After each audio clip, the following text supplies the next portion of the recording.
Hello, I'm Idor from LensVid, and we are here with the new 24mm tilt-shift lens from Samyang. Now, this lens is a full-frame tilt-shift lens, which is fully manual. These types of lenses have been used in the past and currently today as well for both architectural, scenery, landscape, and product photography. Now, what's interesting about this lens is that typically tilt-shift lenses have been fairly expensive, over $2,000, both lenses from Canon and Nikon. This lens is below $1,000, so it's very interesting to see how this lens compares to the Nikon and Canon brands. Now, what we're going to do now is take a look at some of the features of this lens up close. So let's talk a bit about the lens itself. Let's start with the build quality. Now, let's turn the lens.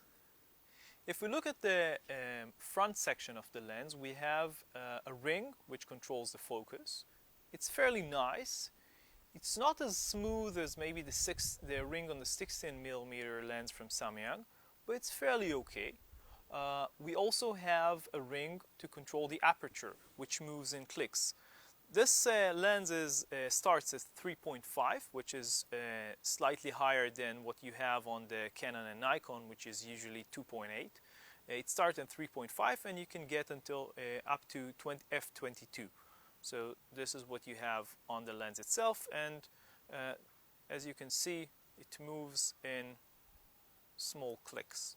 Now, this is the part of the lens which is more or less typical to any manual lens that you can find. Now, the more interesting part is the part which is on the back of the lens. You have here basically two sets of knobs. This is one set on the top and the bottom, and you have another set on the left and the right. We'll get to it in a second. Now, as you can see, these knobs are very small, and this is one of the maybe biggest concerns that a lot of users had with this lens from Samyang, that the knobs are small. They're also plastic and not metal like you can find on the Canon and Nikon lenses. Now, this is a problem. It's not very comfortable to use, but obviously you can use it. I mean, we have used it and it works. We didn't see any problems. We're not sure how much it will last, but you can replace those knobs. There is a small screw on the top of them, and you can open and close it and basically replace the knob itself.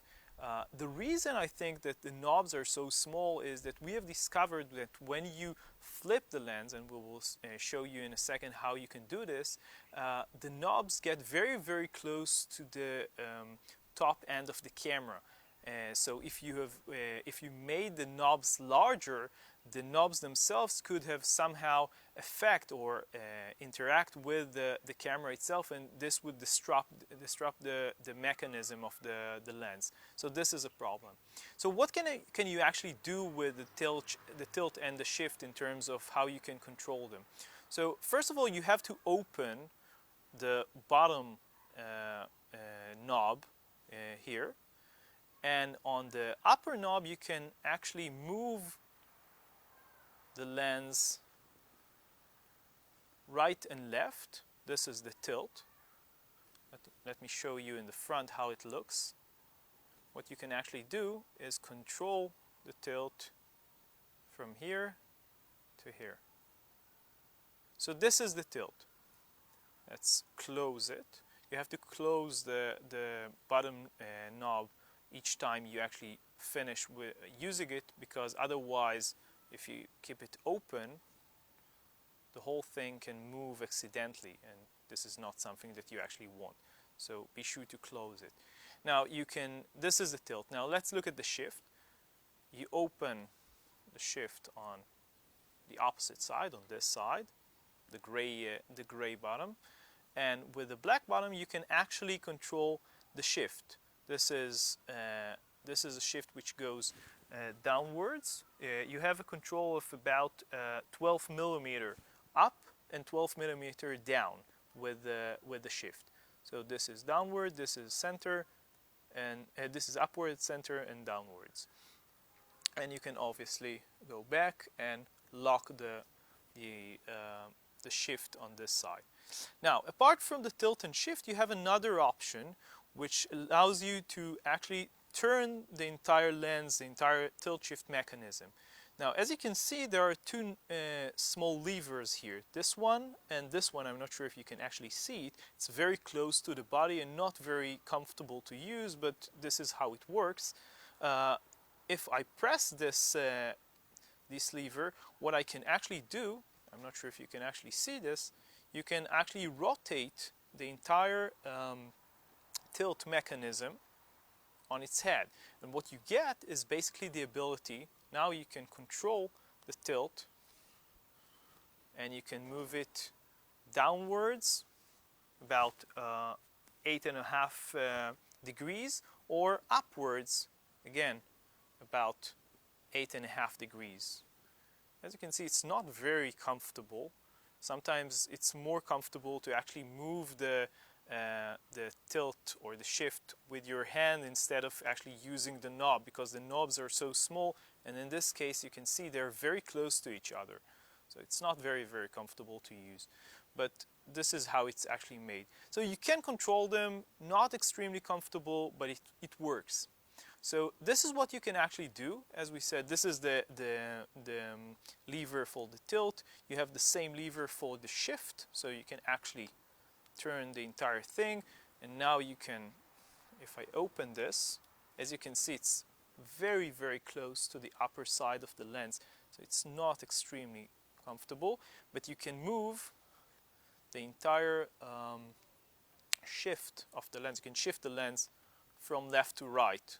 Beforehand we've done that from top to bottom. Now you can do it from left to right, and you can actually take three distinct images, like this in the center and to the other way, and connect the images afterwards in Photoshop or in Lightroom, and create a landscape image, basically a longer image of three images combined. This is something you can't do in any other way, basically.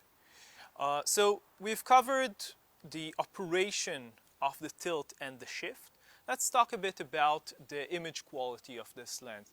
We've discovered that the image quality is very good, especially if you stop down a little bit. In 3.5 it might not be the sharpest lens around, but if you stop down, and this is a lens that you're going to use mostly on a tripod, so it's not a problem to stop down. If you stop down the lens to f8 or something of that sort, you will get very sharp images. Maybe not as sharp as the Canon or Nikon, but very sharp images. This lens has very little barrel distortion. This is at least from our testing. And in terms of vignette, we didn't find a lot. We actually used it on a D7100, not on a full frame body. So your results may vary, but this is our experience with this lens, at least. Now, we have a general point about tilt shift lenses. You really need to have a lot of patience and quite a lot of creativity to actually do something interesting with them. It's not a very, it's not a point and shoot lens. You don't take it to the field or take it to the street and take a picture. You actually need to think about what you're doing and know what you're going to actually do with the lens to create some interesting and meaningful images with the ability of the lens to either tilt or shift. So this is something that you need to know.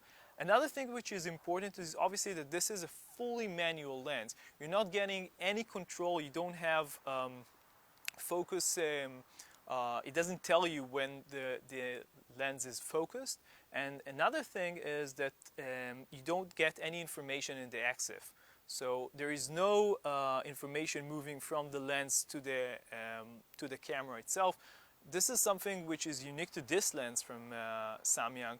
The 16mm manual focus lens that we have tested before doesn't have this issue. So this is something to keep in mind. So at the end of the day, what we think about this lens? Well, if you need a tilt shift lens and you're on a budget and can afford the Canon or Nikon brands and can live with the somewhat annoying knobs that you have on this lens, this is a fairly good option for you, and you should really take this into consideration. If you can afford a Canon or Nikon lens, by all means go for them. If you're a professional, they're very good lenses. But otherwise, check this lens out. You can read more about it on lensvid.com.